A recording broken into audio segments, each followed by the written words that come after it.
या देवी सर्वभूतेषु मां महागौरी रूपेण संस्थिता नमस्तस्यै नमस्तस्यै नमस्तस्यै नमो नमः।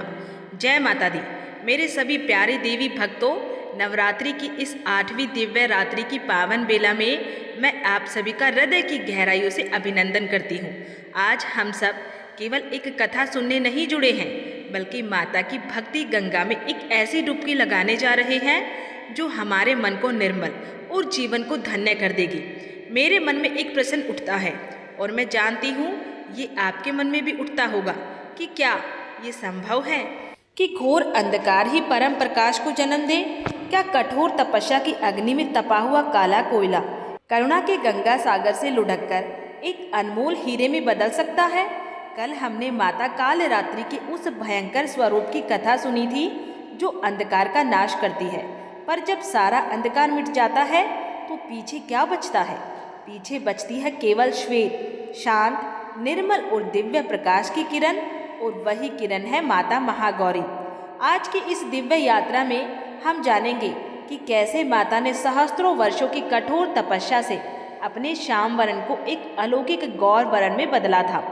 हम केवल कथा ही नहीं सुनेंगे, बल्कि माता के उस शांत और सरल ध्यान मंत्र में भी छिपे हुए उस गहरे रहस्य को भी समझेंगे जो अशांत से अशांत मन को भी स्थिर कर सकता है। इतना ही नहीं, आपके मन में जो छोटे छोटे सीधे सरल प्रश्न उठते हैं कि माता को नारियल का भोग ही क्यों प्रिय है, या उनकी पूजा से विवाह की बाधाएं कैसे दूर होती हैं, ऐसे अनेक जिज्ञासाओं का समाधान भी आज हमें मिलेगा। और अंत में हम ये भी सीखेंगे कि अपनी पूजा की हर भूल, हर कमी के लिए मानसिक क्षमा याचना कैसे की जाती है, जिसका महत्व हमारी अधूरी भक्ति को भी पूर्ण कर देता है। मेरा विश्वास कीजिए कि जब ये कथा समाप्त होगी तो हम सब अपने भीतर एक नई शांति और एक दिव्य प्रकाश का अनुभव करेंगे। ये कथा हमारे जीवन के अंधकार को माता की कृपा से तेज में बदलने का एक सुंदर अवसर है। तो आइए प्रिय भक्तों, इस आनंद यात्रा को आरंभ करने से पहले हम सब मिलकर अपनी उपस्थिति में माता के इस दरबार में दर्जी करवाएं। आपसे बस इतना ही अनुरोध है कि यदि आप इस भक्ति गंगा में डुबकी लगाने के लिए तैयार हैं तो अपने हृदय में माता का ध्यान करके अपने प्रेम की अभिव्यक्ति के रूप में इस वीडियो को एक लाइक अवश्य कर दें। माता के प्रति अपनी श्रद्धा का एक पुष्प कमेंट बॉक्स में जय माता महागौरी लिख के अर्पित कर दें। इस ज्ञान और भक्ति के अमृत को केवल अपने तक ना रखें, इसे अपने परिवार और अपने मित्रों के साथ साझा जरूर करें। इस पुण्य के भागी बने। और यदि आप इस भक्ति परिवार से हर दिन जुड़ने रहना चाहते हैं तो हमारे भक्ति सफल चैनल शिव राम कथाएं को सब्सक्राइब करके पास बनी हुई घंटी को दबा के ऑल पर सेट कर लें, ताकि माता की कोई भी अमृत कथा आपसे छूट ना जाए। आइए अब पूरी श्रद्धा से माता के चरणों में अपना ध्यान लगाते हैं और इस दिव्य कथा सागर में गोता लगाते हैं। आइए प्रिय भक्तों, अब हम सब अपनी आंखें बंद करके अपने मन के मंदिर में माता महागौरी के उस अलौकिक दिव्य और शांत स्वरूप का ध्यान करते हैं। मैं उनके ध्यान मंत्र का उच्चारण करूंगी, आप सब भी मन ही मन या फिर मेरे साथ इसे दोहराइए पूरी श्रद्धा से, पूरे भाव से। श्वेते वर्षे समारूढ़ा श्वेतांबर धरा शुचि महागौरी शुभम दधान्म महादेव प्रमोददा। कितना अद्भुत, कितना शांत और कितना गहरा अर्थ छिपा है इस छोटे से मंत्र में। ये केवल शब्द नहीं, ये माता का साक्षात स्वरूप है। आइए इसके भाव में डूबते हैं। श्वेत वर्षे समारूढ़ा, इसका अर्थ है जो श्वेत यानी कि सफ़ेद रंग के बैल पे बैठी है। भक्तों, ये कोई साधारण बैल नहीं है। शास्त्रों में बैल को वृषभ कहा गया है और वृषभ धर्म का प्रतीक है। वो धर्म जो अडिग है, जो शक्तिशाली है, जो कभी डिगता नहीं है। और उसका रंग सफ़ेद क्यों? क्योंकि ये धर्म किसी मिलावट का नहीं, किसी स्वार्थ का नहीं, ये परम शुद्ध, निर्मल और सात्विक धर्म है। जब माता इस धर्म रूपी वृषभ पे बैठती है तो वो हमें सिखाती है कि जीवन में सच्ची शांति और पवित्रता तभी आती है जब हम धर्म के मार्ग पर अडिग होकर चलते हैं। दूसरी बात कही गई है श्वेतांबर धरा शुचि, इसका अर्थ है जिन्होंने श्वेत यानी कि सफ़ेद कपड़े पहने हुए हैं और जो हर प्रकार से पवित्र है। माता को श्वेतांबर धरा भी कहा जाता है। सफ़ेद रंग शांति और पवित्रता का प्रतीक है। विज्ञान भी कहता है कि सफ़ेद रंग में दुनिया के सारे रंग समाये होते हैं। इसका आध्यात्मिक अर्थ ये है कि माता महागौरी सारे गुणों से परे है। वो सत्य रज तम तीनों गुणों से ऊपर उठ चुकी है। वो परम शुद्ध चेतना का स्वरूप है, जिन पर संसार के किसी भी रंग का, किसी भी मैल का कोई असर नहीं होता है। वो भीतर और बाहर हर तरह से सूची है, यानी कि पवित्र है। तीसरी बात एक प्रार्थना है, महागौरी शुभम दधान, यानी कि वो महागौरी हम सबका शुभ करे, हमारा कल्याण करे। हम सब भक्त मिलकर माता से प्रार्थना कर रहे हैं कि हे माँ, आप अपनी कृपा हम पे बरसाए, हमारा मंगल करे, हमारे जीवन में जो भी अशुभ है उसे दूर करे।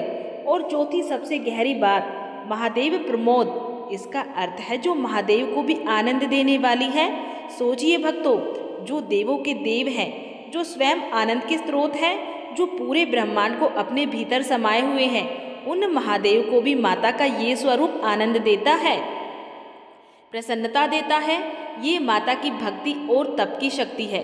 जब एक भक्त अपनी तपस्या से शुद्ध हो जाता है तो वो भगवान को भी आनंद देने वाला बन जाता है। ये माँ हमें सिखाती है कि भक्ति की प्रकाष्ठा क्या है। अब इसी मंत्र के भाव को मन में रखकर माता के दिव्य स्वरूप का महाविस्तार करते हैं। कल्पना की उड़ान भरिए और मेरे साथ चलिए माता के उस अलौकिक धाम में स्वरूप का वर्णन। कल्पना कीजिए, आपके सामने माता महागौरी प्रकट हुई है। दूध और चंद्रमा की तरह उज्जवल उनका वर्ण है। शंख और कुंद के फूल की तरह उनकी काया दमक रही है। उनके मुख पर हजारों सूर्यों का तेज है, पर वो तेज आंखों को चुभने वाला नहीं, बल्कि हृदय को शीतलता देने वाला है। उनके चेहरे पर एक अद्भुत शांति है, एक सौम्यता है, और उनके होठों पर एक हल्की करुणामय मुस्कान है, जो कह रही है कि मेरे बच्चे, मैं तुमसे बहुत प्रेम करती हूँ। उनके श्वेत वस्त्र धारण किए हैं और उनके आभूषण भी श्वेत हैं, जो उनकी पवित्रता को और भी बढ़ा रहे हैं। भुजाएं और आयुध वस्तुएं देखिए, माता की 4 भुजाएं हैं और हर भुजा में एक गहरा संदेश छिपा है। उनके ऊपर वाला दाहिना हाथ अभय मुद्रा में उठा हुआ है। वो हाथ मानो कह रहा है, मेरे बच्चे डरो मत, जीवन में कोई भी संकट आए, कोई भी भय तुम्हें सताए, बस मेरा स्मरण करना, मैं तुम्हारी रक्षा के लिए खड़ी हूँ। ये हाथ हमें संसार के हर भय से मुक्त करता है। उनके नीचे वाले दाहिने हाथ में त्रिशूल है। ये वही त्रिशूल है जो भगवान शिव धारण करते हैं। ये त्रिशूल केवल एक हथियार नहीं है, इसकी 3 नोकें हमारे जीवन के 3 गुणों, सत्व यानी कि पवित्रता, रज यानी कि क्रियाशीलता, और तम यानी कि ज्ञान का प्रतीक। माता ने त्रिशूल धारण करके ये संदेश दिया है कि वो ही इन तीनों गुणों की स्वामिनी है। वो अपनी कृपा से हमारे भीतर के तमोगुण और रजोगुण को शांत करके हमें सत्व गुण में स्थित कर सकती है। ये त्रिशूल हमारे दैविक और भौतिक तीनों प्रकार के दुखों का नाश करने वाला है। अब उनके बाएं हाथों को देखिए, ऊपर वाले बाएं हाथ में डमरू है। ये भी भगवान शिव का डमरू है। जब ये डमरू बजता है तो उससे ओम की ध्वनि निकलती है, जिससे इस पूरे ब्रह्मांड की रचना हुई है। ये डमरू ज्ञान का संगीत और सृजन की लय का प्रतीक है। माता ने इसे धारण करके बताया है कि संसार की हर ध्वनि, हर ज्ञान, हर कला का स्रोत वही है। और उनका नीचे वाला बायां हाथ वो मुद्रा में है। ये हाथ नीचे की ओर है और हथेली खुली हुई है, जो देने का प्रतीक है। माँ कह रही है, मांगो मेरे बच्चे, क्या चाहते हो? धर्म, अर्थ, काम, मोक्ष, जो भी तुम्हारी सच्ची और पवित्र कामना है, मैं उसे पूरा करने के लिए तैयार हूँ। ये हाथ भक्तों की हर मनोकामना पूरी करने का वचन है। माता धर्म के प्रतीक शांत और शक्तिशाली श्वेत वृषभ पर विराजमान है। ये वाहन हमें सिखाता है कि जब शक्ति धर्म के ऊपर नियंत्रण करके चलती है, तभी संसार का कल्याण होता है। शक्ति यदि धर्म के बिना हो तो वो विनाशकारी हो जाती है। माता का वृषभ पर बैठना ये संदेश है कि जीवन में शक्ति और धर्म का संतुलन बहुत आवश्यक है। और अंत में उनके नाम का रहस्य, महा का अर्थ है महान और गौरी का अर्थ है गौर वर्ण वाली या श्वेत। कठोर तपस्या के बाद जब भगवान शिव जी ने उन्हें गंगा जल से स्नान कराया तो उनका श्याम वर्ण बिजली की तरह चमक उठा और वे अत्यंत गौर वर्ण की हो गई। इसीलिए वो महागौरी कहलाई। ये नाम केवल बाहरी सुंदरता का प्रतीक नहीं है, ये उस आंतरिक पवित्रता का प्रतीक है जो कठोर साधना और ईश्वर की कृपा से प्राप्त होती है। तो प्रिय भक्तों, ये है माता महागौरी का दिव्य स्वरूप। एक ऐसा स्वरूप जो हमें शांति, पवित्रता, धर्म और अभय का वरदान देता है। आइए अब हम उनकी उस कथा में प्रवेश करते हैं जिसने उन्हें ये दिव्य स्वरूप प्रदान किया। तो मेरे प्यारे भक्तजनों, कथा उस समय की है जब त्रिलोक पर अंधकार का एक ऐसा घना साया मंडरा रहा था जिसकी कालिमा से सूर्य का तेज भी फीका पड़ गया था। धरती, आकाश और पाताल तीनों ही लोकों में अधर्म और अत्याचार की ज्वाला धड़क रही थी। इस अधर्म के दो स्तंभ थे, दो असुर भाई, ज्येष्ठ शुंभ और अनुज निशुंभ। ये दोनों कोई साधारण दैत्य नहीं थे, बल्कि महर्षि कश्यप और धनु की संतान थे। इनके हृदय में प्रतिशोध की अग्नि जल रही थी, क्योंकि इनके भाई नमूची का वध देवराज इंद्र के हाथों हुआ था। इसी प्रतिशोध ने उन्हें उस मार्ग पर धकेल दिया जहाँ से केवल विनाश का ही जन्म होता है। दोनों भाइयों ने ये निश्चय किया कि वो इतने शक्ति अर्जित करेंगे कि देवता उनके सामने घुटने टेक दे, और इस असीम शक्ति का स्रोत था तप। उन्होंने सृष्टिकर्ता परमपिता ब्रह्मा जी को प्रसन्न करने के लिए 10,000 वर्षों तक ऐसी कठोर तपस्या की जिससे पर्वत कांप उठे और नदियां अपना मार्ग बदलने लगी। उनकी तपस्या के तेज से जब ब्रह्मलोक भी प्रकाशित हो उठा, तब ब्रह्मा जी उनके समक्ष प्रकट हुए। उन्होंने असुर भाइयों से वर मांगने को कहा। दोनों ने एक स्वर में अमृत का वरदान मांगा। ब्रह्मा जी ने मुस्कुराते हुए समझाया कि ये संभव नहीं, क्योंकि इस सृष्टि का ये अटल नियम है कि जिसने जन्म लिया है उसकी मृत्यु निश्चित है। ये सुनकर निशुंभ तो निराश हुआ, पर शुंभ अत्यंत धूर्त और कुटिल बुद्धि का था। उसने एक क्षण सोचा और फिर एक ऐसी युक्ति लगाई जिसे सुनकर स्वयं ब्रह्मा जी भी विचार में पड़ गए। उसने हाथ जोड़ के कहा, हे पितामह, यदि मृत्यु अटल है तो हमें ऐसा वरदान दीजिए कि हमारी मृत्यु संसार के किसी भी पुरुष के हाथ से ना हो। ना कोई देवता, ना कोई यक्ष, ना गंधर्व, ना किन्नर और ना ही कोई मानव पुरुष हमारा वध कर सके। ब्रह्मा जी ने तथास्तु कहा, पर शुंभ यही नहीं रुका। उसने अपनी धूर्तता को आगे बढ़ाते हुए कहा, हमारी मृत्यु यदि हो तो एक ऐसी अनियोजित कन्या के हाथों हो जिसने किसी माता के गर्भ से जन्म ना लिया हो, जिसे किसी पुरुष का स्पर्श तक ना मिला हो, और ऐसा भी केवल तभी संभव हो जब हम स्वयं उस कन्या के अप्रतिम सौंदर्य पे मोहित होकर उसके प्रति काम भाव से पीड़ित हो जाए। ये वरदान मांगते हुए शुंभ मन ही मन हंस रहा था। वो सोच रहा था कि ऐसी कन्या का तो अस्तित्व ही असंभव है जो गर्भ से ना जन्मी हो, जो पूर्णतः कुमारी हो और जिसके सौंदर्य पे हम मोहित हो। ये सारी शर्तें एक साथ पूरी होना नामुमकिन है। इस प्रकार उसने अमृता का वरदान ही दूसरे शब्दों में प्राप्त कर लिया था, और बस यहीं से आरंभ हुआ अत्याचार का वो तांडव जिसने सृष्टि की नींव हिला दी। वरदान के अहंकार में चूर दोनों भाइयों ने सबसे पहले देवराज इंद्र को उनके सिंहासन से चित कर दिया, कुबेर के धन पर अधिकार कर लिया और स्वर्ग के समस्त ऐश्वर्य को अपने अधीन कर लिया। देवतागण स्वर्ग से निष्कासित होकर मारे मारे फिरने लगे, यज्ञ बंद हो गए, धर्म का लोप होने लगा और त्रिलोक में केवल शुंभ निशुंभ के नाम का हाहाकार मच गया। अपनी इस दयनीय और असहाय अवस्था में देवताओं को भी माता भगवती का वो वरदान स्मरण हुआ जो उन्होंने महिषासुर का वध करने के पश्चात दिया था।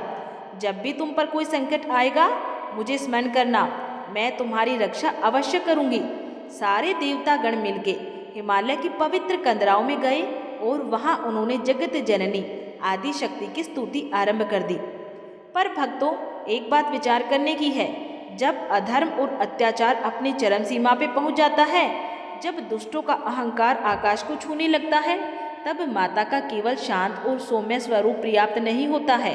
तब आवश्यकता पड़ती है एक ऐसे स्वरूप की जो अंधकार से भी अधिक काला हो, जिसके हुकार से ब्रह्मांड कांप उठे और जिसके दर्शन मात्र से ही दुष्टों के प्राण सूख जाए। ये स्वप्न है माता काल रात्रि का।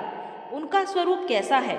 घने अंधकार के समान काला शरीर, बिखरे हुए केश, गले में बिजली की तरह चमकती हुई मुंडों की माला और 3 ब्रह्मांड के समान गोल नेत्र जिनसे अग्नि की ज्वालाएं निकलती रहती हैं।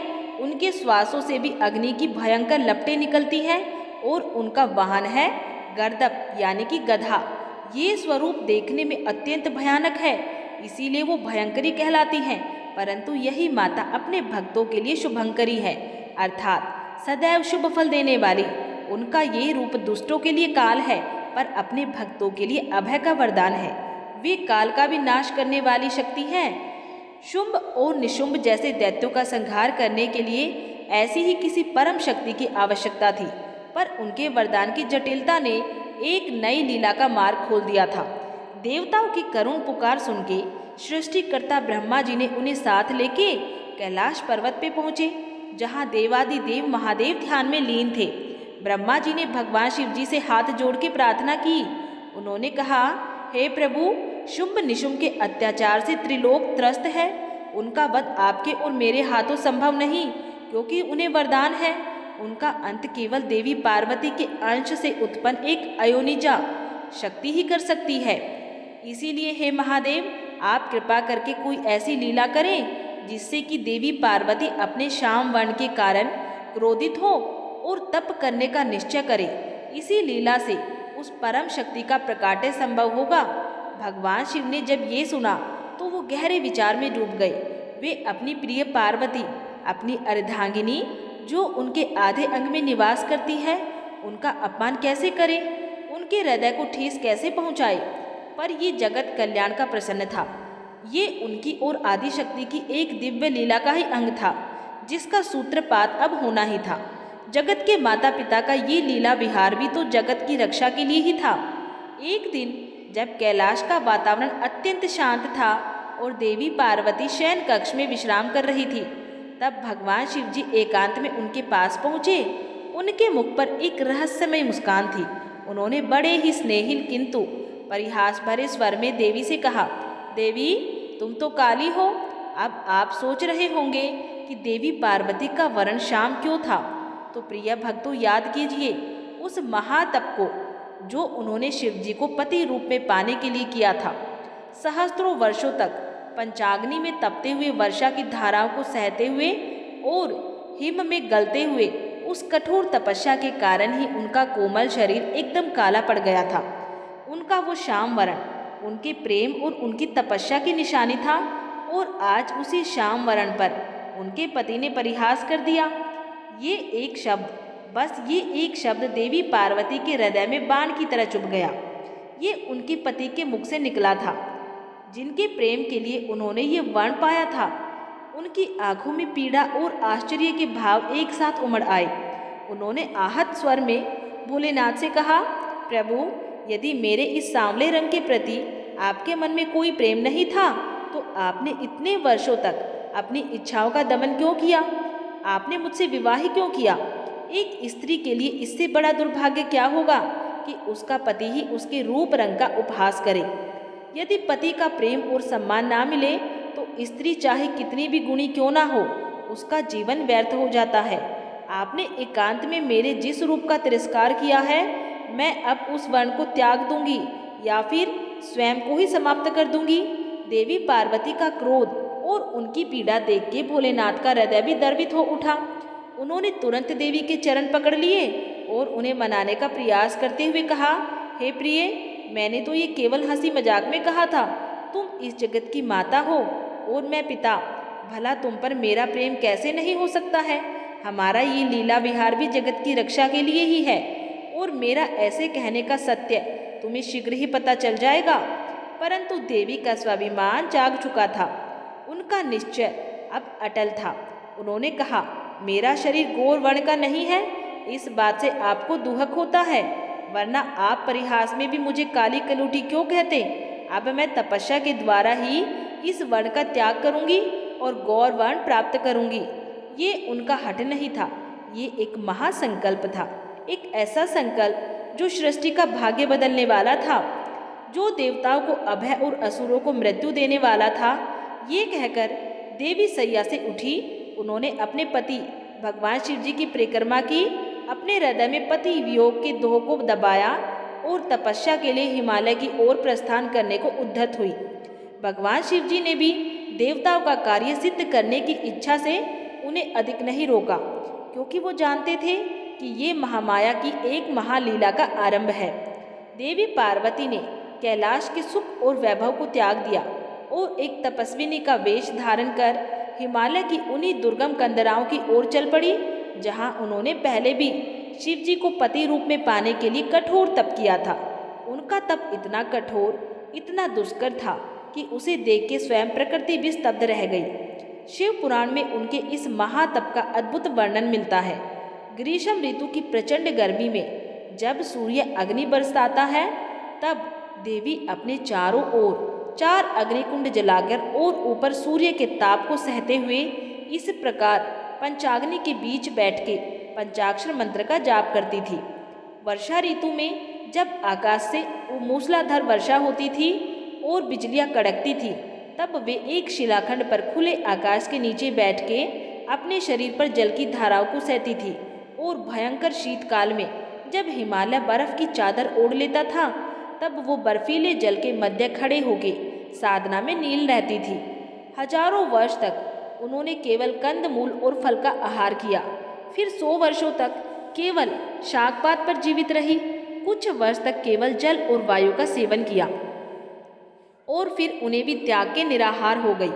जब उन्होंने वृक्षों से गिरी हुई सूखी पत्तियों को खाकर 3000 वर्ष व्यतीत किए और अंत में उन्हें भी खाना त्याग दिया, तब समस्त देवलोक में उनका नाम अपर्णा प्रसिद्ध हो गया।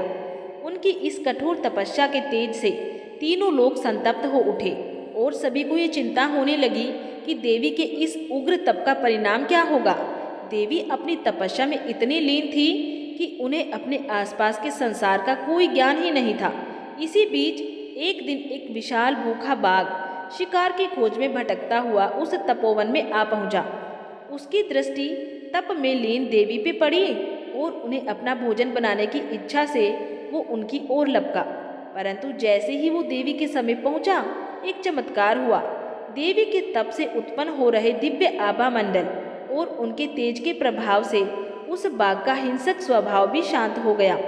उसकी भूख मिट गई, क्रोध समाप्त हो गया और उसका शरीर वहीं का वहीं जड़ हो गया। वो देवी पर आक्रमण करना तो दूर, एक पग भी आगे ना बढ़ सका। वो बस वही देवी के सामने एकटक उन्हें देखता हुआ बैठ गया, जैसे कोई शिष्य अपने गुरु के चरणों में बैठता है। जब बहुत समय बीत गया, तब एक क्षण के लिए देवी की चेतना बाह्य जगत में लौटी और उन्होंने उस बाघ को देखा। उन्होंने अपने दिव्य ज्ञान से जान लिया कि ये बाघ उन्हें खाने आया था, पर अब ये यहीं पे बैठा है। देवी के मन में उसके लिए करुणा का भाव जागा। उन्होंने सोचा कि ये बाघ अब दुष्ट जंतुओं से मेरी रक्षा करने के लिए आया है। ये मेरा उपासक है। बस माता की इतनी सी कृपा दृष्टि पड़ते ही उस बाघ के सारे पाप नष्ट हो गए। उसकी स्वाभाविक दुष्टता समाप्त हो गई और वो सचमुच में देवी के तपोवन का रक्षक बन गया। ये कथा हमें सिखाती है कि माता की करुणा की एक बूंद भी हिंसक से हिंसक प्राणी को भक्त बना सकती है। देवी की कठोर तपस्या से जब सहस्त्रों वर्ष बीत गए, तब उनकी साधना के तेज से प्रसन्न होकर स्वयं सृष्टिकर्ता ब्रह्मा जी उनके समक्ष प्रकट हुए। देवी ने उन्हें अर्घ्य देके उनका सत्कार किया। ब्रह्मा जी ने अनजान बनते हुए उनकी इस दुष्कर तपस्या का कारण पूछा। तब देवी ने शांत भाव से उत्तर दिया, हे पितामह, मैं अपने शरीर के इस श्याम वर्ण को सात्विक विधि से त्याग कर गौर वर्ण प्राप्त करना चाहती हूँ। तब ब्रह्मा जी मुस्कुराए और उन्होंने उस महालीला का रहस्य खोला जिसके लिए ये सब हो रहा था। वो कहने लगे, देवी, आप तो स्वयं शक्ति हैं। इस संसार में ऐसा क्या है जो आपकी इच्छा के अधीन नहीं है? गौरवर्ण प्राप्त करने के लिए आपको इतने कठोर तप की आवश्यकता नहीं थी। आपका संकल्प मात्र ही पर्याप्त था। ये तो आपकी एक लीला है जिसके द्वारा मेरा और समस्त देवलोक का एक कार्य सिद्ध होना है। उन्होंने देवी को शुंभ निशुंभ के वरदान और उनके अत्याचारों का स्मरण कराया और बताया कि उनकी मृत्यु आपके ही हाथों, आपके ही अंश से उत्पन्न शक्ति द्वारा निश्चित है। ये कथा वो अद्भुत क्षण था जहाँ एक ही शक्ति से 2 स्वरूपों का प्रकाट्य होना था। ब्रह्मा जी के कहने पर देवी पार्वती ने अपने योग बल से अपने श्याम वर्ण वाले त्वचा के आवरण को, जिसे कोश कहते हैं, सहज ही ऐसे उतार दिया जैसे कोई सर्प अपनी कैंचुली उतारता है। और जैसे ही वो श्याम आवरण उनके शरीर से अलग हुआ, उसे एक अद्भुत कृष्ण वर्ण कन्या प्रकट हुई। उसका वर्ण काले मेघों के समान था। उसकी 8 भुजाएं थी और मस्तक पर अर्धचंद्र का मुकुट सुशोभित था। उनके हाथ में शंख, चक्र, गदा और त्रिशूल जैसे दिव्य आयुध थे। देवी की यही महामाई शक्ति कौशिका कहलाई, क्योंकि वो पार्वती के कोष से उत्पन्न हुई थी। यही वैष्णवी शक्ति और योग निद्रा भी कहलाई। ब्रह्मा जी ने जगत कल्याण के इस नए अध्याय के आरंभ पर देवी कौशिकी को सवारी के लिए एक अत्यंत ही शक्तिशाली सिंह प्रदान किया। जैसे ही देवी पार्वती ने अपने शाम कोष का त्याग किया, उनका वास्तविक स्वरूप प्रकट हो गया। उनका शरीर विद्युत की प्रभा के समान अत्यंत ही कांत, तेजोमय और परम गौर हो गया। उनकी गौरता इतनी निर्मल और श्वेत थी कि उसकी उपमा शंख, चंद्रमा और कुंद के श्वेत पुष्प से दी गई। इसी परम गौर वर्ण के कारण वो महागौरी कहलाई। उनका ये स्वरूप अत्यंत शांत और सौम्य था। उनकी आयु 8 वर्ष की मानी गई है। इसीलिए शास्त्र कहते हैं अष्ट वर्षा भवेत गौरी। उनकी 4 भुजाएं थीं। उनका वाहन वृषभ था। उनके एक दाहिने हाथ में अभय मुद्रा थी और भक्तों को निर्भय करती है, और दूसरे में त्रिशूल था। एक बाएं हाथ में डमरू था जो सृजन का नाद है, और दूसरे में वर मुद्रा थी जो भक्तों की हर मनोकामना पूर्ण करती है। देवी पार्वती ने अपनी उस सनातन शक्ति देवी कौशिकी को जगत के कल्याण हेतु ब्रह्मा जी को सौंप दिया।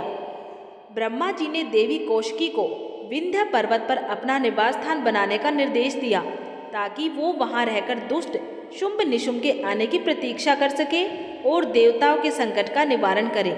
इस प्रकार से माता विंध्यवासिनी के रूप में देवी कौशिकी विंध्याचल की स्वामिनी बनी। वहां उस पर्वत पर देवी कौशिकी का अलौकिक सौंदर्य देखकर शुंभ निशुंभ के 2 अनुचरों चंड और मुंड की दृष्टि उन पे पड़ी। वे दौड़कर अपने स्वामियों के पास गए और उस अप्रतिम सुंदरी का ऐसा वर्णन किया कि शुंभ निशुंभ उन्हें प्राप्त करने के लिए व्याकुल हो उठे। उन्होंने पहले सुग्रीव नामक दूत को वहां विवाह का प्रस्ताव लेके भेजा, पर देवी ने प्रस्ताव ठुकरा दिया और कहा कि मेरा प्रण है कि जो मुझे युद्ध में परास्त करेगा, मैं उसी से विवाह करूंगी। ये सुनकर शुंभ क्रोधित हो उठा और उसने अपने सेनापति धूम्रलोचन को देवी को बलपूर्वक लाने भेजा, परंतु देवी ने अपनी एक हुंकार मात्र से ही उसे भस्म कर दिया।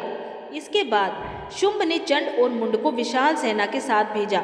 जब देवी कौशिकी ने असुरों की उस विशाल सेना को देखा तो उनका मुख क्रोध से काला पड़ गया और उनकी भ्रकुटी से एक और भयंकर देवी प्रकट हुई।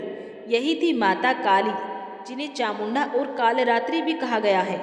उनका स्वरूप वही था जिसका हमने कथा के आरंभ में वर्णन किया था। काला शरीर, बिखरे बाल, हाथों में खड्ग और पाश। उन्होंने एक ही क्षण में चंड और मुंड का संहार कर दिया, इसीलिए वो चामुंडा कहलाई। इसके बाद असुरों का सबसे भयानक योद्धा रक्तबीज युद्ध में आया, जिसे वरदान था कि उसके रक्त की हर बूंद से एक नया रक्तबीज पैदा हो जाएगा। जब देवी ने उस पर प्रहार किया तो रणभूमि लाखों रक्तबीजों से भर गई। तब देवताओं ने हाहाकार मच गया। ये देखते ही कौशिकी ने अपनी उसी क्रोध स्वरूपा माता कालरात्रि यानी कि चामुंडा से कहा कि तुम इसका रक्त पियो और मैं इसका वध करती हूँ। माता कालरात्रि ने अपनी जीवा को फैलाकर पूरे रण क्षेत्र को ढक लिया और रक्त बीज की एक एक बूंद को पृथ्वी पर गिरने से पहले ही पी लिया। इस प्रकार से उस महादैत्य का अंत हुआ। तो प्रिय भक्तों, अब आप समझे, शुंभ निशुंभ का वध करने के लिए माता पार्वती ने कौशिकी को प्रकट किया और फिर उसी कौशिकी के क्रोध से स्वयं कालरात्रि प्रकट हुई, जिन्होंने युद्ध की सबसे बड़ी बाधाओं को दूर किया। रक्त बीज के मारे जाने के बाद निशुंभ और फिर शुंभ युद्ध करने आए। देवी कौशिकी और उन दोनों के बीच भयंकर युद्ध हुआ। अंत में देवी ने पहले निशुंभ का और फिर शुंभ का अपने त्रिशूल से वध कर दिया। इस प्रकार से जिस शक्ति का प्रकाट माता पार्वती के कोष से हुआ था, उसी ने तीनों लोगों को असुर के आतंक से मुक्त करवाया। उधर असुरों का संहार करके और जगत कल्याण का मार्ग प्रशस्त करके देवी महागौरी अपने पति, अपने आराध्य भगवान शिव जी के पास कैलाश पर्वत की ओर चली। जब महादेव ने अपनी प्रिय पार्वती को इस परम तेजोमय चंद्र के समान कांतमान और गौरवर्ण में देखा तो वो आनंद से भर उठे। उनका हृदय अपनी प्रमोदिनी यानी कि आनंद देने वाली को देख के प्रफुल्लित हो उठा। उनका छोटा सा परिहास आज एक सफल महालीला में बदल चुका था, जिसने सृष्टि को एक नई रक्षक शक्ति प्रदान की थी। कैलाश पर देवताओं ने पुष्प वर्षा की और शिव गणों ने आनंद नृत्य किया। ये आदि दंपत्ति का एक और अद्भुत पुनर्मिलन था।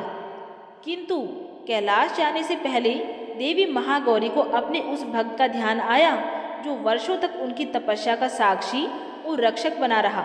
उन्होंने ब्रह्मा जी से उस बाघ के लिए प्रार्थना करते हुए कहा, हे पितामहा, ये बाघ मेरी शरण में आया है, मैं इसका त्याग नहीं कर सकती हूँ, इसे भी मेरे साथ रहने की आज्ञा प्रदान करें।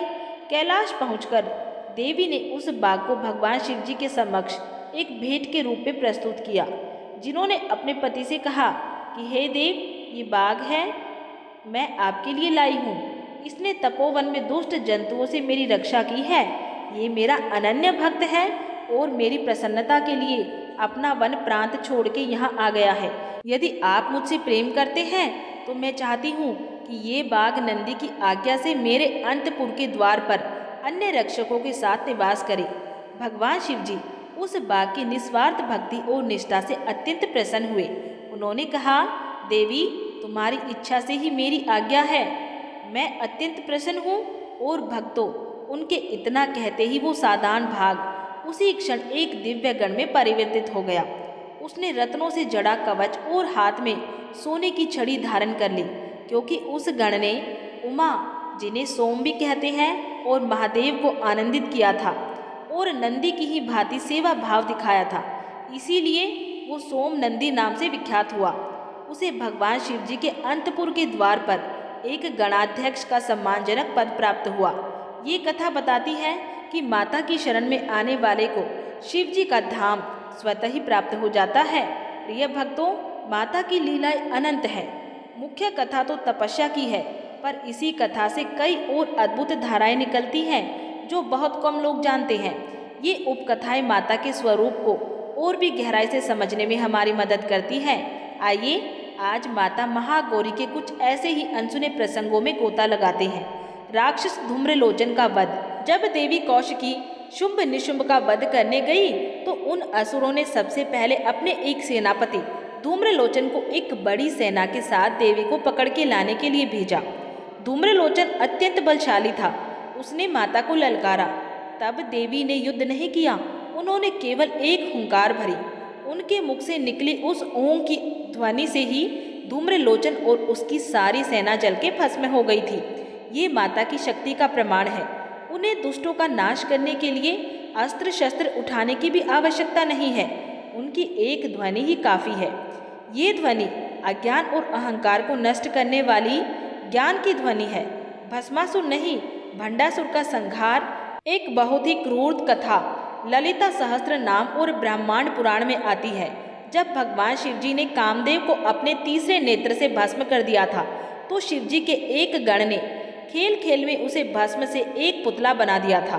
भगवान ब्रह्मा के आशीर्वाद से उस पुतले में प्राण आ गए और एक अत्यंत ही शक्तिशाली असुर का जन्म हुआ, जिसका नाम था भंडासुर। क्योंकि वो शिवजी के क्रोध और कामदेव की भस्म से जन्मा था, उसमें अपार असुरी शक्तियाँ थीं। उसने तीनों लोकों में हाहाकार मचा दिया। तब सभी देवताओं ने एक महायज्ञ करके आदिशक्ति का आह्वान किया। उस यज्ञ की अग्नि से माता एक अत्यंत सुंदर और दिव्य रूप में प्रकट हुई, जिन्हें ललिता त्रिपुर सुंदरी कहा गया, जो माता पार्वती का ही एक विलास रूप है। फिर माता ललिता ने अपनी शक्ति सेना के साथ भंडासुर से एक भीषण युद्ध किया और उसका संहार करके ब्रह्मांड में पुनः संतुलन स्थापित किया। ये कथा माता के उस रूप को दर्शाती है जो सृष्टि के संतुलन के लिए अवतार लेती है। स्वयंवर से पहले सीता जी की गौरी पूजा। ये प्रसंग तो हम सब ने रामचरितमानस में भी सुना है, पर इसका गहरा संबंध माता महागौरी से है। जब जनकपुर में सीता जी का स्वयंवर होना था तो उससे पहले माता सीता अपनी सखियों के साथ माता गौरी के मंदिर में पूजा करने गई। उन्होंने माता के चरणों को धोया, उनकी पूजा की और हाथ जोड़ के मन ही मन प्रार्थना की कि उन्हें पति के रूप में श्री राम ही मिले। तुलसीदास जी लिखते हैं कि सीता जी की इस निस्वार्थ भक्ति से माँ गौरी की मूर्ति मुस्कुरा उठी और मूर्ति पर चढ़ी हुई माला खिसक के गिर पड़ी। सीता जी ने उसे माता का आशीर्वाद समझकर सिर पे धारण कर लिया। माता गौरी ने उन्हें मन ही मन आशीर्वाद दिया, सुनो सिया, सत्यस हमारी, पूज्य मन कामना तुम्हारी। यानी हे सीता, हमारा सच्चा आशीर्वाद सुनो, तुम्हारी मनोकामना अवश्य पूरी होगी। इसी आशीर्वाद के फल स्वरूप श्री राम धनुष तोड़ पाए और उनका विवाह माता सीता से हुआ। ये कथा माता महागौरी को मनचाहे और योग्य जीवन साथी का वरदान देने वाली देवी के रूप में स्थापित करती है। मंगला गौरी व्रत का महत्व। श्रावण मास के हर मंगलवार को सुहागिन स्त्रियां अपने पति की लंबी आयु और सुखी वैवाहिक जीवन के लिए मंगला गौरी का व्रत रखती हैं। ये मंगला गौरी कोई और नहीं बल्कि माता पार्वती का ही स्वरूप है। इस व्रत से जुड़ी कई कथाएं हैं जो बताती हैं कि कैसे माता ने अपनी भक्त स्त्रियों के सुहाग की रक्षा की। ये व्रत माता के उस स्वरूप को समर्पित है जो गृहस्थ जीवन को सुख और मंगल से भर देती है। अष्टवर्षा भवेत गौरी का रहस्य। शास्त्रों में एक बहुत सुंदर बात कही गई है। अष्टवर्षा भवेत गौरी अर्थात माता गौरी का स्वरूप 8 वर्ष की कन्या का है। इसीलिए नवरात्रि की अष्टमी तिथि को जो माता महागौरी को समर्पित है, छोटी कन्याओं की पूजा का विधान है जिसे हम कन्या पूजन या फिर कंजक कहते हैं। उन छोटी छोटी बच्चियों में हम माता के इसी 8 वर्षीय पवित्र और निर्मल स्वरूप का दर्शन करते हैं। ये हमें सिखाता है कि स्त्री का विशेषकर एक बालिका का सम्मान करना साक्षात देवी की पूजा करने के बराबर है। देवताओं का अहंकार तोड़ना। एक बार देवताओं ने असुरों पर एक बड़ी विजय प्राप्त की। इसके बाद उनके मन में अहंकार आ गया कि ये विजय हमने अपनी शक्ति से प्राप्त की है। माता दुर्गा उनके इस अहंकार को समझ गई। वो एक दिव्य यक्ष के रूप में उनके सामने प्रकट हुई और उनके सामने एक तिनका रख दिया। उन्होंने अग्निदेव से कहा, इसे जलाओ। अग्निदेव ने अपनी पूरी शक्ति लगा दी पर वो उस तिनके को जला नहीं पाए। फिर उन्होंने वायुदेव से कहा, इसे उड़ाओ। वायुदेव अपने प्रचंड वेग से भी उस तिनके को हिला नहीं पाए। इसी तरह सभी देवता असफल हो गए। तब उन्हें समझ आया कि उनकी सारी शक्ति तो इस महाशक्ति की देन है। उनके बिना वो एक तिनके को भी हिला नहीं सकते। ये कथा हमें सिखाती है कि हमें अपनी सफलताओं पर कभी अहंकार नहीं करना चाहिए, क्योंकि हर शक्ति का स्रोत वही एक माता है। अपर्णा नाम का त्याग। हमने मुख्य कथा में सुना कि माता ने तपस्या करते हुए सूखे पत्ते खाना भी छोड़ दिया था। पर्ण का अर्थ होता है पत्ता, और जिन्होंने पत्ते भी त्याग दिए वो कहलाई अपर्णा। ये नाम उनकी तपस्या की प्रकाष्ठा का प्रतीक है। ये हमें सिखाता है कि जब लक्ष्य महान हो, जब ईश्वर को पाना हो, तो हमें अपनी छोटी छोटी इच्छाओं और सुखों का त्याग करने के लिए तैयार रहना चाहिए। त्याग से ही तप संभव है और तप से ही माता की प्राप्ति होती है। इन कथाओं से माता के अलग अलग रूपों और उनकी कृपा की गहराई का पता चलता है। पर भक्तों के मन में माता को लेके कई सीधे सरल प्रश्न भी उठते हैं। क्या आप भी जानना चाहते हैं कि माता को नारियल का भोग ही क्यों लगाया जाता है, या उनकी पूजा से विवाह की अड़चनें कैसे दूर होती हैं? तो आइए अब चलते हैं अगले भाग में, जहां हम आपके मन में उठने वाले ऐसे ही प्रश्नों के उत्तर जानेंगे। प्रिय भक्तों, भक्ति का मार्ग श्रद्धा का मार्ग है, पर साथ ही ये जिज्ञासा का मार्ग भी है। एक सच्चे भक्त के मन में अपने आराध्य को और गहराई से जानने की इच्छा स्वाभाविक रूप से उठती है। हमारे मन में उठ रहे हर प्रश्न का उत्तर हमारे शास्त्रों में, हमारी परंपराओं में छिपा है। माता की आयु 8 वर्ष की क्यों मानी जाती है? हमारे शास्त्रों में एक बहुत सुंदर बात कही गई है। अष्टवर्षा भवेत गौरी अर्थात माता गौरी का स्वरूप 8 वर्ष की कन्या का है। आप सोचिए, एक 8 साल की बच्ची का मन कितना निर्मल, कितना पवित्र और कितना निष्पाप होता है। उसमें कोई छल, कोई कपट और कोई द्वेष नहीं होता है। माता का ये स्वरूप उनकी उसी परम पवित्रता और मासूमियत को दर्शाता है। यही कारण है कि नवरात्रि में अष्टमी के दिन हम कन्याओं का पूजन करते हैं, क्योंकि उन कन्याओं में हम माता के इसी बाल स्वरूप के दर्शन करते हैं। कई जगह माता को सिंह पर भी दिखाया जाता है। क्या उनका वहाँ सिंह भी है? जी हाँ, ये भी एक बहुत सुंदर प्रसंग है। जिस वन में माता तपस्या कर रही थी, वहाँ एक भूखा शेर भी उन्हें खाने की इच्छा से आया था, लेकिन माता के तप के तेज को देख के वो वहीं पे बैठ गया और चुपचाप वर्षों तक माता को देखता रहा। वो भी मानो अपनी तरह से माता की भक्ति ही कर रहा था। जब माता की तपस्या पूरी हुई तो उन्होंने उस मूक भक्त सिंह पर भी कृपा की और उसे भी अपना वाहन बना लिया था। तो समझिए, बैल उनका शांत, सौम्य और धर्ममय रूप है, तो सिंह उनके उस शक्तिशाली स्वरूप। क्या महागौरी और देवी अन्नपूर्णा एक ही है? जी बिल्कुल एक ही है। माता पार्वती के ही अनेक स्वरूप है। महागौरी का स्वरूप उनकी तपस्या की सिद्धि और वैराग्य का है, और उसी तप की शक्ति से वो पूरे संसार का भरण पोषण करने की क्षमता पाती हैं। जब वे संसार का पेट भरती हैं तो अन्नपूर्णा कहलाती हैं। एक ही माता है जो कभी तपस्विनी है तो कभी पूरे जगत की भूख मिटाने वाली अन्नपूर्णा है। इसीलिए इन्हें अन्नपूर्णा स्वरूपा भी कहा जाता है, क्योंकि सच्ची तपस्या से ही जगत का कल्याण करने की शक्ति मिलती है। माता के 3 नेत्र किसका प्रतीक है? जैसे हमारे भोलेनाथ त्रिनेत्रधारी हैं, वैसे ही माता भी 3 नेत्रों वाली है। ये 3 नेत्र उनकी सर्वज्ञता का प्रतीक है। वे भूतकाल में क्या हुआ, वर्तमान में क्या हो रहा है और भविष्य में क्या होगा, सब कुछ एक साथ देख सकती हैं। कुछ भी उनसे छिपा नहीं है। उनका जो तीसरा नेत्र है वो ज्ञान का प्रतीक है। जब माता अपना ज्ञान चक्षु खोलती हैं तो हमारे भीतर का अज्ञान और अंधकार एक पल में नष्ट हो जाता है। बहुत ही आम प्रश्न, माता महागौरी को कौन सा भोग सबसे प्रिय है? हमारी करुणामयी माता महागौरी तो केवल भाव की भूखी है, पर फिर भी शास्त्रों में उनकी प्रिय वस्तु का उल्लेख है। माता महागौरी को नारियल का भोग अत्यंत प्रिय माना गया है।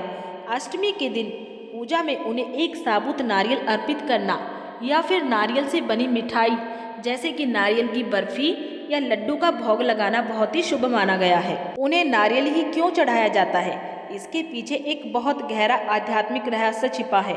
आप नारियल को देखिए, वो बाहर से कितना कठोर होता है। उस पर रेशों का एक आवरण होता है, लेकिन जब हम उस कठोर आवरण को तोड़ते हैं तो भीतर से मीठा सफ़ेद गूदा और एकदम निर्मल पवित्र जल निकलता है। ये नारियल हमारे जीवन का ही प्रतीक है। हम भी बाहर से अपने अहंकार, अपने क्रोध की एक कठोर परत ओढ़े रहते हैं, लेकिन हमारे भीतर की आत्मा उसी नारियल की तरह शुद्ध और निर्मल है। नारियल चढ़ाकर हम प्रतीकात्मक रूप से अपने इसी अहंकार रूपी कठोर कवच को माता के चरणों में तोड़ देते हैं और उनसे प्रार्थना करते हैं कि हे माँ, हमारे भीतर की इस पवित्रता और मिठास को प्रकट कर दो। उनका बीज मंत्र क्या है और उसका जाप कैसे करें? माता की कृपा पाने के लिए कई सुंदर मंत्र हैं, पर उनका एक बहुत ही सरल और शक्तिशाली बीज मंत्र है, ओम देवी महागौरी नमः। इस मंत्र का जाप करना बहुत सरल है।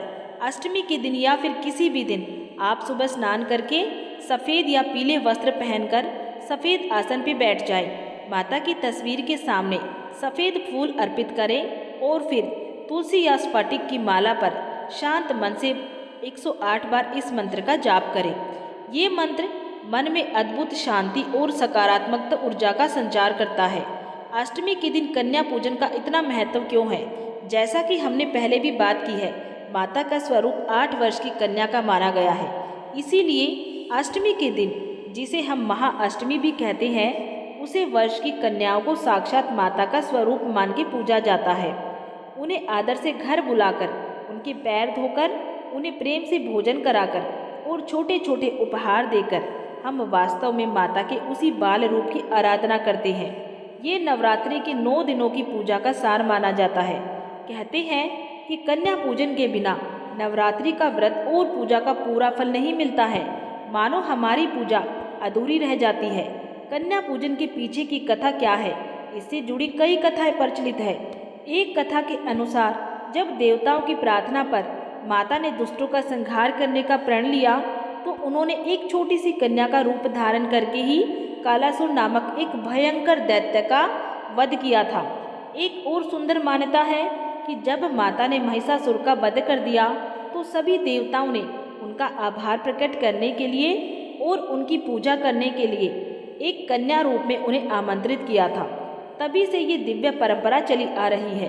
किस उम्र की कन्याओं की पूजा करनी चाहिए? शास्त्रों में बहुत विस्तार से बताया गया है। 2 वर्ष से लेकर 10 वर्ष तक की कन्याओं की पूजा का विधान है। सबसे सुंदर बात यह है कि हर उम्र की कन्या को एक अलग देवी का स्वरूप माना जाता है और उनकी पूजा का फल भी अलग अलग होता है। जैसे 2 वर्ष की कन्या को कुमारी कहते हैं। माता को कौन से फूल चढ़ाने चाहिए? हमारी माता महागौरी को श्वेत रंग अत्यंत प्रिय है, ये तो हम जानते ही हैं। इसीलिए उन्हें सफ़ेद रंग के फूल चढ़ाना सबसे उत्तम माना जाता है। विशेषकर रात में खिलने वाले और अपनी सुगंध बिखेरने वाले रात की रानी के फूल उन्हें अर्पित करना बहुत ही शुभ माना जाता है। क्या बिना व्रत रखे भी उनकी पूजा कर सकते हैं? बिल्कुल कर सकते हैं, 100% कर सकते हैं। माता तो भाव ग्रहिणी है, यानी वे हमारे भाव को ग्रहण करती है, हमारे व्रत को नहीं। व्रत रखना एक साधना है, तो हमारे तन और मन को शुद्ध करती है। लेकिन अगर कोई बीमार है या फिर किसी और कारण से व्रत नहीं रख सकता है, तो उसे बिल्कुल भी मन छोटा नहीं करना चाहिए। आप बिना व्रत रखे भी पूरे मन और पूरी श्रद्धा से माता की पूजा अर्चना कर सकते हैं, उनकी कथा सुन सकते हैं, उनके नाम का जाप कर सकते हैं। पूजा का सबसे उत्तम समय कौन सा है? वैसे तो माता को याद करने का हर पल हर एक क्षण ही उत्तम है, पर शास्त्रों के अनुसार अष्टमी के दिन ब्रह्म मुहूर्त में, यानी कि सूर्य उदय से पहले ही जो शांत और पवित्र समय होता है, वो पूजा के लिए सर्वश्रेष्ठ है। इसके अलावा संध्या काल का समय, जब दिन ढल रहा होता है और रात आ रही होती है, जिसे गोधूली बेला कहते हैं, उस समय की पूजा भी विशेष फलदायी मानी जाती है। अगर पूजा में कोई गलती हो जाए तो क्या करना चाहिए? माता तो माता होती है, और माता अपने बच्चों की गलतियों को कभी मन में नहीं रखती है। वो हमारी भूलों को नहीं, हमारे हृदय के भाव को देखती है। अगर पूजा करते समय कोई सामग्री कम रह जाए, मंत्र बोलने में कोई भूल हो जाए या कोई और चूक हो जाए, तो बिल्कुल भी घबराना नहीं चाहिए। पूजा के अंत में बस हाथ जोड़ के सच्चे मन से माता से क्षमा मांग लेनी चाहिए कि हे माता, मैं अज्ञानी हूँ, पूजा की विधि नहीं जानता हूँ या जानती हूँ, मुझसे जो भी भूल हुई हो उसे क्षमा करना और मेरी इस छोटी सी पूजा को स्वीकार करना। वो करुणामयी है, वो अवश्य क्षमा कर देती हैं। उनकी पूजा से कौन से ग्रह की शांति होती है? ज्योतिष शास्त्र एक गहरा विज्ञान है और उनके अनुसार माता महागौरी की आराधना से छाया ग्रह राहु के बुरे प्रभाव से शांति मिलती है। जिनकी कुंडली में राहु अशुभ फल दे रहे हो, जिसके कारण जीवन में अचानक परेशानियां, भ्रम या भटकाव की स्थिति बन रही हो, उन्हें माता महागौरी की पूजा अवश्य करनी चाहिए। राहु ग्रह पर उनका नियंत्रण कैसे है, इसे ऐसे समझिए। राहु क्या है? राहु है भ्रम, अंधेरा, मन का भटकाव। और माता महागौरी क्या है? वो परम ज्ञान, दिव्य प्रकाश और मन की शांति है। जैसे सूर्य के उगते ही अंधकार अपने आप मिट जाता है, वैसे ही माता महागौरी की दिव्य प्रकाश और ज्ञान के सामने राहु का भ्रम और अंधकार टिक नहीं पाता है। उनकी पूजा करने से व्यक्ति के मन से हर तरह का भ्रम दूर होता है, उसे जीवन में स्पष्टता मिलती है और वो राहु के बुरे प्रभाव से सुरक्षित रहता है। क्या वो भक्तों के संचित पापों को भी नष्ट कर देती है? हमारे शास्त्रों में ये बात बहुत स्पष्ट रूप से कही गई है। महागौरी की पूजा से भक्तों के जन्म जन्मांतर के संचित पाप भी नष्ट हो जाते हैं। संचित पाप मतलब कि वे कर्म जो हमने ना जाने कितने जन्मों से इकट्ठे कर रखे हैं। इसे ऐसे समझिए जैसे कि गंगा का पवित्र जल हमारे तन के मैल को धो देता है, वैसे ही माता की कृपा का दिव्य जल हमारे कर्मों और आत्मा पर जमे हुए मैल को पूरी तरीके से धोकर हमें पवित्र कर देता है। क्या वो अष्ट सिद्धि प्रदान करती है? ये एक बहुत अच्छा प्रश्न है। देखिए, 8 सिद्धियों को प्रदान करने वाली तो माता का 9वां स्वरूप सिद्धिदात्री है, लेकिन उन सिद्धियों को प्राप्त करने के लिए, उन्हें धारण करने के लिए जिस पात्रता, जिस पवित्रता और जिस शुद्ध मन की आवश्यकता होती है, वो है माता महागौरी ही प्रदान करती है। वो हमारे मन और आत्मा को इतना शुद्ध कर देती हैं कि हम उन सिद्धियों को पाने के योग्य बन जाते हैं। तो समझिए, सिद्धिदात्री माता अगर वरदान देती है तो उस वरदान को संभालने लायक पात्र महागौरी माँ ही बनाती हैं। माता का स्वरूप जितना सौम्य, उनका तेज और आभा मंडल उतना ही शक्तिशाली है। जहाँ माता का वास हो, जहाँ उनके नाम का जाप हो, वहाँ कोई भी नकारात्मक शक्ति, कोई भूत प्रेत या किसी भी तरह की बुरी नज़र ठहर ही नहीं सकती है। वो अपने भक्त के चारों ओर एक ऐसा दिव्य सुरक्षा कवच बना देती है जिससे कि कोई भी बुरी शक्ति भेद नहीं सकती है। प्रिय भक्तों, अब आप सभी सुनिए माता महागौरी की सभी मनोकामनाओं को पूर्ण करने वाली, घर में सुख समृद्धि और शांति का वास करने वाली पावन कथा। बहुत समय पहले की बात है, उन पहाड़ों की गोद में बसे एक छोटे से गांव में, जहां जीवन सादगी की चादर ओढ़े रहता था, पर लोगों के मन में बड़े बड़े विचार बसते थे। उसी गांव के बाहरी छोर पर, जहां सूरज की किरणें भी बड़ी मुश्किल से पहुंचती थी, एक कच्ची मिट्टी की झोपड़ी में एक निर्धन साधक रहता था। उसका नाम था माधव। माधव ये नाम तो बड़ा पवित्र था, पर उसका जीवन पवित्रता के साथ साथ अभाव से भी लिपटा हुआ था। वो अनाथ था। बचपन से ही उसने गरीबी और उपेक्षा को अपने सबसे करीबी साथी के रूप में पाया था। उसके पास ना तो कोई जमीन थी, ना कोई रिश्तेदार और ना ही कोई धन दौलत। बस थी तो एक झोपड़ी जो बारिश में टपकती और सर्दियों में बर्फीली हवाओं को रोक ना पाती, और एक अटूट असीम श्रद्धा। उसका दिन शुरू होता था सूरज के उगने से पहले और खत्म होता था सांझ के गहरे होने के बाद। गांव के लोग उसे अजीब नज़रों से देखते थे। कोई उसे सनकी कहता तो कोई बेवकूफ़, क्योंकि माधव का सारा ध्यान केवल एक ही धुन में लगा रहता था, माता महागौरी की आराधना में। नवरात्रि का पावन पर्व आने वाला था। गांव में चहल पहल भर गई थी। लोग अपने घरों को सजा रहे थे, नए कपड़े सिलवा रहे थे और भव्य पूजा अर्चना की तैयारियां कर रहे थे। बड़े बड़े पंडाल सज रहे थे, लेकिन ढोल नगाड़ों की गूंज दूर दूर तक सुनाई देती थी। धूप, दीप और मिष्ठानों की सुगंध से पूरा गांव महक रहा था, पर माधव की झोपड़ी में वही खामोशी, वही सादगी और वही अकेलापन पसरा हुआ था। माधव के पास माता को अर्पित करने के लिए क्या था? कुछ भी तो नहीं था। ना तो सोने चांदी के आभूषण, ना रेशमी वस्त्र, ना ही भांति भांति के पकवान। बस एक फटी हुई धोती, टूटे हुए बर्तन और एक टूटा फूटा दिया जो किसी तरह तेल की 2 बूंद पाकर ही जल पाता था। उसका मन रोता था। हे माँ, वो अक्सर मन ही मन बुदबुदाता, मैं कितना अभागा हूँ कि तुम्हें कुछ भी भेंट नहीं कर सकता हूँ। क्या मेरा यही प्रेम, यही भाव तुम्हारे चरणों तक पहुँचेगा? पर अपने दिल में एक गांठ बांध चुका था कि चाहे कुछ भी हो जाए, वो माता महागौरी की पूजा करेगा। हर शाम वो गांव के बाहर जंगल की ओर जाता, सूखे पत्ते और टहनियाँ इकट्ठा करता ताकि उसके दिए में आग जल सके। कभी कभी उसे जंगली फल मिल जाते, कोई पेड़, कोई अमृत, तो वो उसे ही माँ के चरणों में अर्पित करने का संकल्प लेता। नवरात्रि का पहला दिन आया। माधव ने अपनी झोपड़ी को साफ किया, जो थोड़ी बहुत साफ हो सकती थी। उसने अपने मिट्टी के छोटे से चबूतरे पर माता की एक पुरानी घिसी पिटी तस्वीर रखी, जिसे उसने किसी टूटे हुए मंदिर से उठाया था। उसके पास बस एक ही दीपक था, वो भी मिट्टी का। उसने किसी तरह थोड़ा सा तेल जुगाड़ किया, एक बत्ती बनाई और कांपते हाथों से उसे प्रज्वलित किया। उस छोटे से दीपक की लौ उसके हृदय में जल रही थी। भक्ति की लौ से भी कमजोर लग रही थी, पर उसके लिए वही सब कुछ था।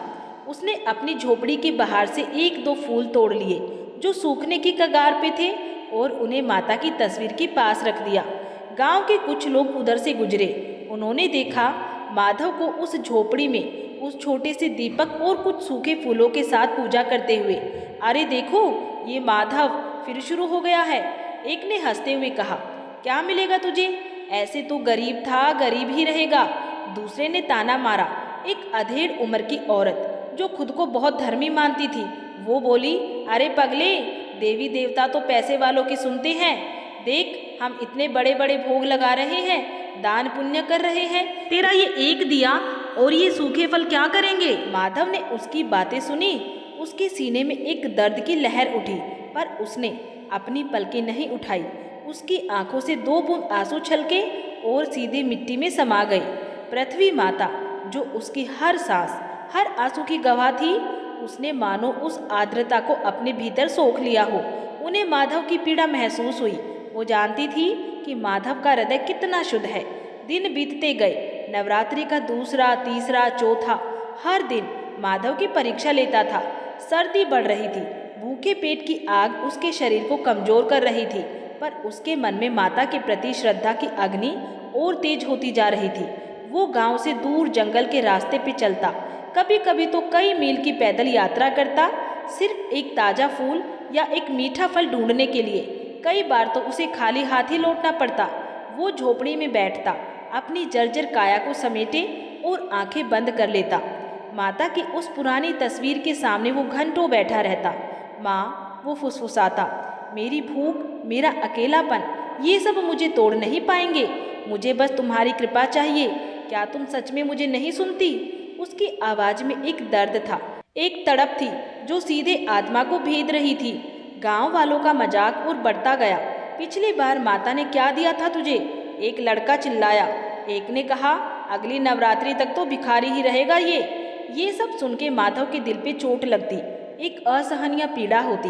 उसकी आंखों में पानी भर आता, पर वो किसी को दिखाई नहीं देता था।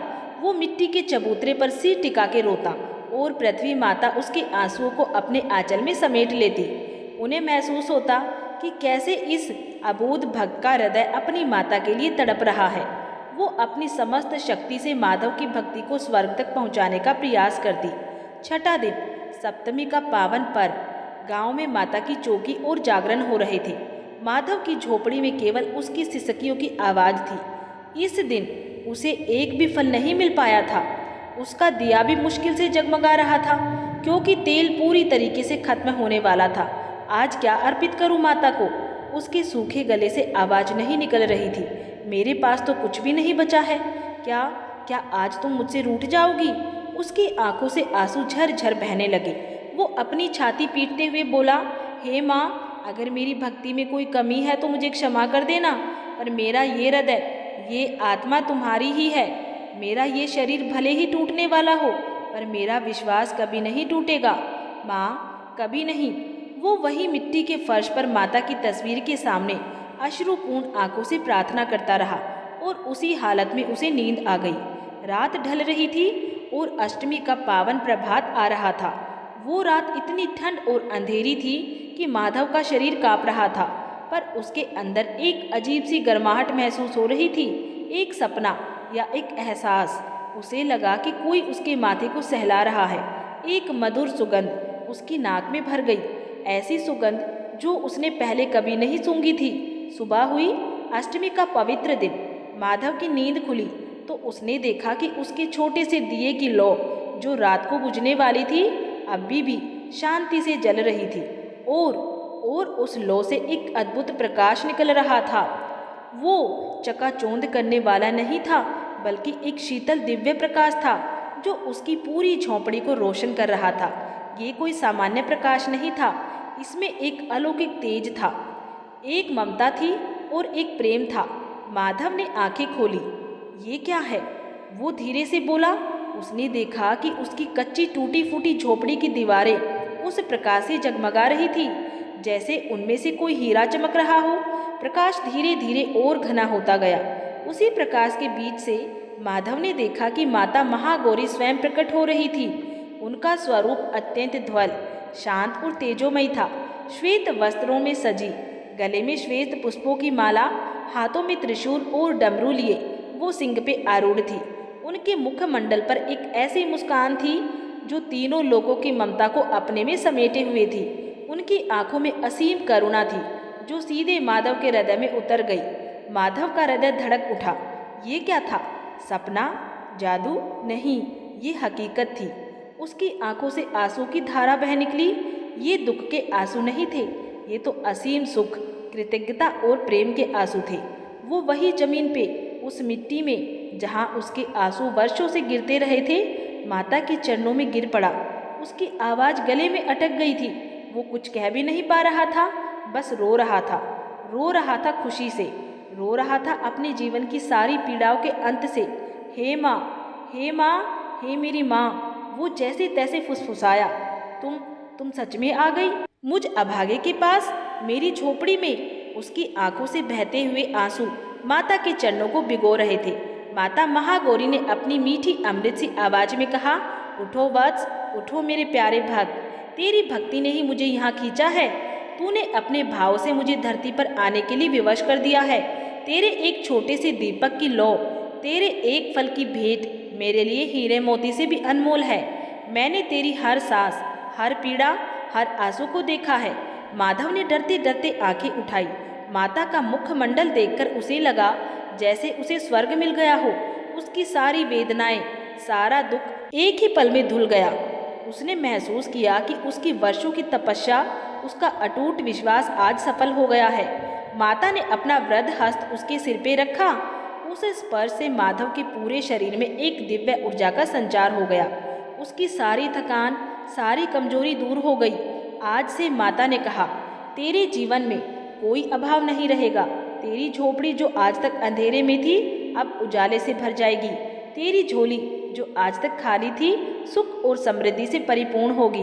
और तेरा नाम जो आज तक उपहास का पात्र था, वो श्रद्धा और भक्ति का प्रतीक बनेगा। माँ के ये शब्द सुनकर माधव फिर रोने लगा। माँ, वो बोला, मुझे कुछ नहीं चाहिए, बस तुम हमेशा मेरे पास रहना, मुझे तुम्हारा ये प्रेम ही काफ़ी है। माता महागौरी ने प्यार से मुस्कुराया। मैं हमेशा तेरे हृदय में निवास करूंगी मेरे बच्चे, तेरी भक्ति ही मेरा निवास स्थान है।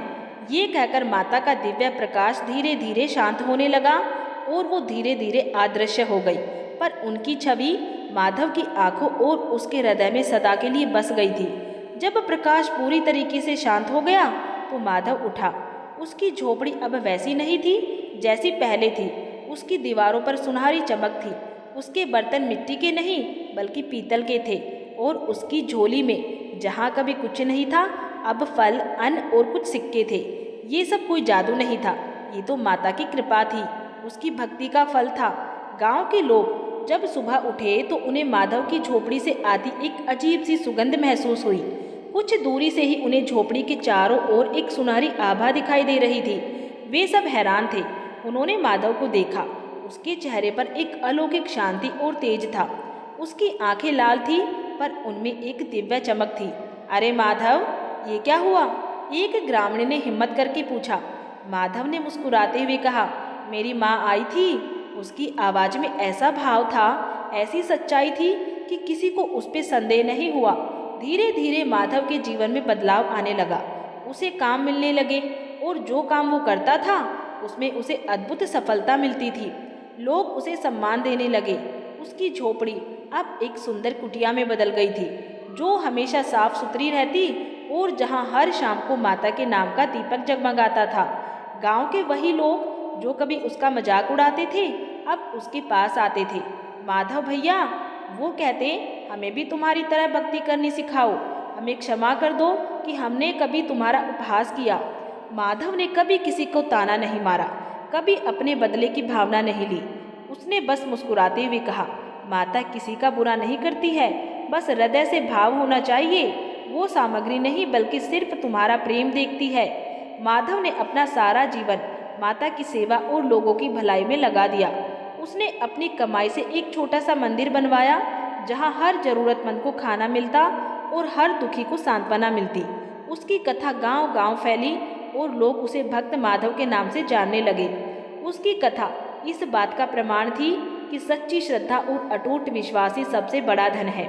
माता महागौरी ने न केवल उसे भौतिक समृद्धि दी बल्कि उसे ऐसा आध्यात्मिक धन दिया जो कभी खत्म नहीं हो सकता था।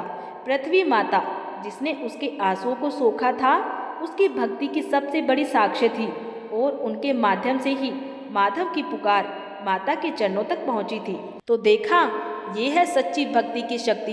एक निर्धन साधक जिसका कोई नहीं था, केवल अपने हृदय के असीम प्रेम से अपनी माता को धरती पे आने के लिए विवश कर देता है।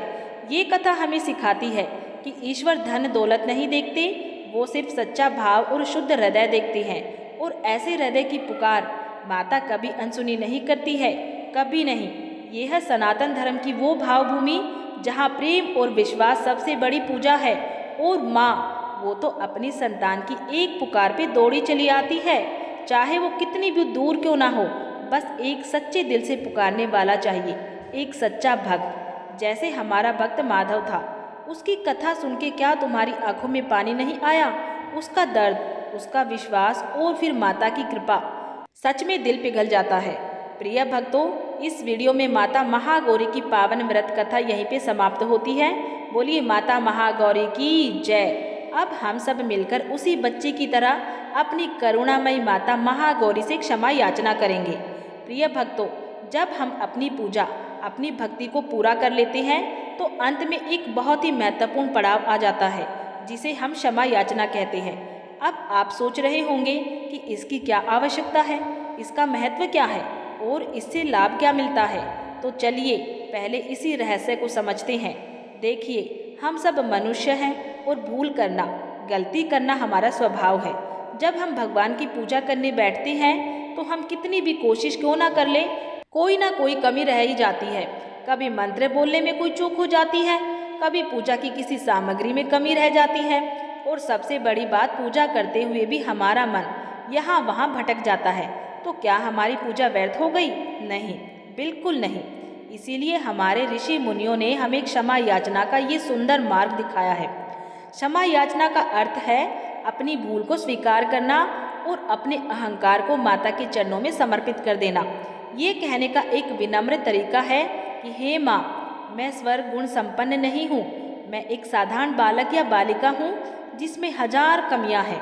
मेरी पूजा में जो भी त्रुटियाँ हुई उन्हें नज़रअंदाज करके मेरे भाव को स्वीकार कर लो। इसका सबसे बड़ा लाभ ये है कि हमारा मन एकदम निर्मल और हल्का हो जाता है।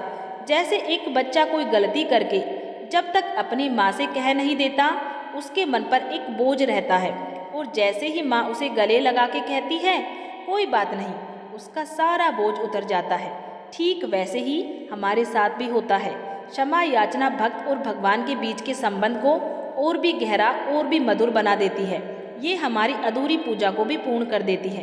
तो चलिए, अब हम सब इसके महत्व को समझ गए हैं, तो हम सब मिलकर एक छोटे बच्चे की तरह अपनी करुणामयी माता महागौरी के चरणों में अपना मस्तक रखकर उनसे अपनी भूलों के लिए क्षमा मांगते हैं। हे माता महागौरी, हे जगत को जन्म देने वाली मेरी माँ, हे मेरे महादेव को भी अपने शांति से आनंदित करने वाली देवी, मैं कौन हूँ? मैं तो आपका एक छोटा सा नासमझ और अज्ञानी बालक या बालिका हूँ। इस जीवन की राह पर चलते हुए दिन रात मुझसे जाने में और अनजाने में ना जाने कितने ही अपराध, कितनी ही भूलें हो जाती हैं। कभी मेरा मन किसी के लिए ईर्ष्या कर बैठता है, कभी मेरी वाणी से किसी का दिल दुखाने वाले कठोर शब्द निकल जाते हैं, तो कभी मेरे हाथों से कोई ऐसा कर्म हो जाता है जो मुझे नहीं करना चाहिए था। मैं इन सब विकारों से घिरा हुआ या घिरी हुई हूँ। हे माँ, मुझे ना तो वेद और शास्त्रों का कोई ज्ञान है, ना ही मुझे पूजा की कोई सही विधि आती है। मैं तो बस ये भी नहीं जानता कि कौन सा मंत्र कैसे बोला जाता है, कौन सा फूल कब चढ़ाया जाता है। मेरी पूजा तो एक तोतले बच्चे की उस बोली की तरह है जिसमें शब्द तो टूटे फूटे होते हैं पर अपनी माता के लिए भाव पूरा होता है। हे माँ, मेरी इस पूजा में, मेरी इस भक्ति में और इस कथा को कहते सुनते हुए जो भी कमी रह गई हो, जो भी शब्द आगे पीछे हो गए हो, उसे अपने इस नासमझ बालक या बालिका की भूल समझ के क्षमा कर देना। माता, हमारे संतों ने, हमारे शास्त्रों ने एक बहुत ही गहरी और सुंदर बात कही है जिसे जब भी सोचता हूँ तो आंखों में आंसू आ जाते हैं। वो कहते हैं कि इस दुनिया में बेटा तो बुरा हो सकता है, पुत्र अपने रास्ते से भटक सकता है, वो अपनी माता को दुख दे सकता है, पर माता कभी बुरी नहीं हो सकती। माँ की ममता कभी अपने बच्चे के लिए कम नहीं हो सकती है। हे माता, मैं शायद वही भूला भटका और हजार गलतियाँ करने वाला पुत्र या पुत्री हूँ, पर मुझे ये अटूट विश्वास है कि तुम मेरी करुणामयी माँ हो। तुम कभी कुमाता हो ही नहीं सकती हो। मेरी गलतियों के पहाड़ को मत देखना माँ, बस अपनी ममता के उस महासागर को देखना और मुझे उसमें छिपा लेना। हे माँ, मैं इतनी अज्ञानी हूँ कि मैं तो ये भी नहीं जानती कि आपका आह्वान कैसे किया जाता है और पूजा के बाद आपको विदा कैसे करते हैं। मैं तो बस इतना जानती हूँ कि तुम तो कण कण में हो, मेरी हर सांस में बसी हो। तुम्हें बुलाना क्या और तुम्हें विदा करना क्या, तुम तो हमेशा ही मेरे साथ हो, मेरे भीतर हो और हमेशा मेरे चारों ओर रहोगी। मेरी इस टूटी फूटी भाव भरी लेकिन भूलों से भरी प्रार्थना को जैसी भी है उसे स्वीकार कर लेना। माँ, मुझ पर और जो भी भक्तजन इस कथा को सुन रहे हैं, जिनके भी कानों में आपके नाम की ये पवित्र ध्वनि पड़ रही है, उन सब पे अपनी कृपा की शीतल दृष्टि बनाए रखना। हे परमेश्वरी, हम सब पे प्रसन्न हो जाओ। माँ, हम सब पे प्रसन्न हो जाओ। इस समय याचना के बाद देखिए मन कितना शांत, कितना हल्का और कितना पवित्र महसूस कर रहा है। ऐसा लग रहा है जैसे माता ने सच में हमारे सिर पे हाथ रखकर हमारे सारे बोझ, सारी चिंताएं हर ली है। अब इस पवित्र और शांत मन से आज की कथा का सार ग्रहण करने का और माँ से उनका अंतिम आशीर्वाद लेने का समय है। और हाँ, कल की कथा का वो रहस्य भी तो जानना है जिसके लिए माता महागौरी ने आज हमारे मन को इस तरह शुद्ध और तैयार किया है। तो मेरे प्यारे भक्तों, ये थी तप, त्याग और तेज की देवी माता महागौरी की महिमा की एक छोटी सी झलक। आज हमने उनकी कथा से सीखा कि सच्ची भक्ति और कठोर तपस्या में वो शक्ति है जो बड़े से बड़ा अंधकार भी मिटा सकती है और हमारे भीतर की सोई हुई दिव्यता को फिर से प्रकट कर सकती है। माता महागौरी हमें पवित्रता, शांति और क्षमा का सबसे बड़ा संदेश देती है।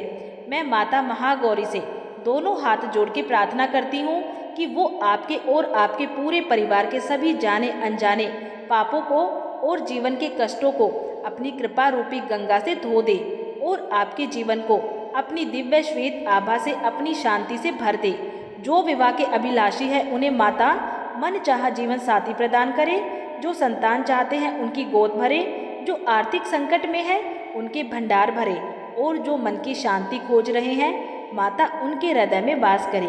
प्रिय भक्तों, आज माता महागौरी ने हमें तपस्या की अग्नि से निकालकर कृपा के जल से स्नान करा के शुद्ध और निर्मल कर दिया है। पर क्यों? उन्होंने हमें इतना पवित्र क्यों बनाया? क्योंकि कल नवरात्रि का 9वां और अंतिम दिन है। कल का दिन इस 9 दिनों की यात्रा का शिखर है। कल हम उस देवी की कथा सुनेंगे जो इस शुद्ध हो चुके पात्र में, इस साफ हो चुके हृदय में सभी सिद्धियों को, सभी अलौकिक शक्तियों को भर देती है। वो देवी जिनकी कृपा से स्वयं महादेव भी पूर्ण हुए और अर्धनारीश्वर कहलाए। कल हम जानेंगे माता सिद्धिदात्री का रहस्य, जो सभी सिद्धियों की दाती है। उनकी दिव्य कथा सुनने के लिए हमारे साथ कल इसी समय अवश्य जुड़े। और अंत में मेरे प्यारे भक्तों, अगर आज की इस कथा ने आपके हृदय की किसी तार को छुआ है, अगर माता की भक्ति की एक भी बूंद आपकी आंखों में आई है या आपके मन को एक पल के लिए भी शांति मिली है, तो इस अमृत को केवल अपने तक सीमित ना रखिए।